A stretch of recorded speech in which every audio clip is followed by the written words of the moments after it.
Welcome to face master காமி. யாரை பற்றி பார்க்க போகிறோம்னா, சசிகலா ஓபிஎஸ் இணைஞ்சு பார்த்தீங்கன்னா பொதுக்குழு கூட்டிடலாம்ன்ற எண்ணத்துக்கு வந்துட்டாங்க. ஆனால் அதுக்கு முக்கியமான தடை என்னன்னு பார்த்தீங்கன்னா, அவங்களுக்கு எம்எல்ஏக்கள், இப்போ இருக்க செயற்குழு உறுப்பினர்கள், பொதுக்குழு உறுப்பினர்களுக்கு பார்த்தீங்கன்னா ஸ்வீட் பாக்ஸ் தான் முக்கியமாக இருக்குது. அந்த ஸ்வீட் பாக்ஸ் ரெடி பண்ணுறது தான் வெயிட் பண்ணிட்டு இருக்காங்க.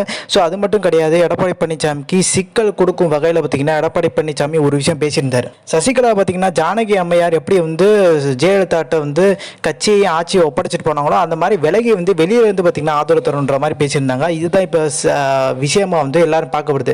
சசிகலா பார்த்தீங்கன்னா செல்வாக்கு இல்லைன்ற மாதிரி எடப்பாடி பழனிசாமி, ஓபிஎஸ்க்கும் செல்வாக்கு இல்லைன்ற மாதிரி எடப்பாடி பழனிசாமி சொன்னாலுமே எதுக்கு சசிகலா விலகி நிற்கணுன்ற மாதிரி சொல்றாரு. அப்போ சசிகலாட்ட செல்வாக்கு இருக்குன்றது நல்லா தெரியுது. ஸோ வட மாவட்டங்களில், தென் மாவட்டங்கள் மட்டும் கிடையாது, வட மாவட்டம் கொங்கு பகுதியில் கூட பார்த்தீங்கன்னா சசிகலாவுக்கு செல்வாக்கு இருக்கு. அதை வெளிக்கொண்டு வர்றதுக்கு பார்த்தீங்கன்னா முடியவில்லை. அதுதான் பார்த்தீங்கன்னா சிக்கலா இருக்குது. எழுதுனா வச்சுட்டு பார்க்கணும். 2017 இந்த கூவத்தூர்ல பார்த்தீங்கன்னா ஸ்வீட் பாக்ஸ் வச்சு தான் பார்த்தீங்கன்னா ஆதரவு, ஸ்வீட் பாக்ஸ் யார் கொடுக்குறாங்களோ அவங்களுக்கு ஆதரவு தெரிவிக்கிற மாதிரி பார்த்தீங்கன்னா ஒரு கட்டமைப்பை கொண்டு வந்துட்டாங்க. அதுதான் பார்த்தீங்கன்னா இப்போ சசிகலாக்கே சிக்கலை கொடுக்க ஆரம்பிச்சிருச்சு. ஸோ இந்த இன்ஃபர்மேஷன் பிடிச்சா like, share, subscribe. Thanks for வாட்சிங் திஸ் வீடியோ.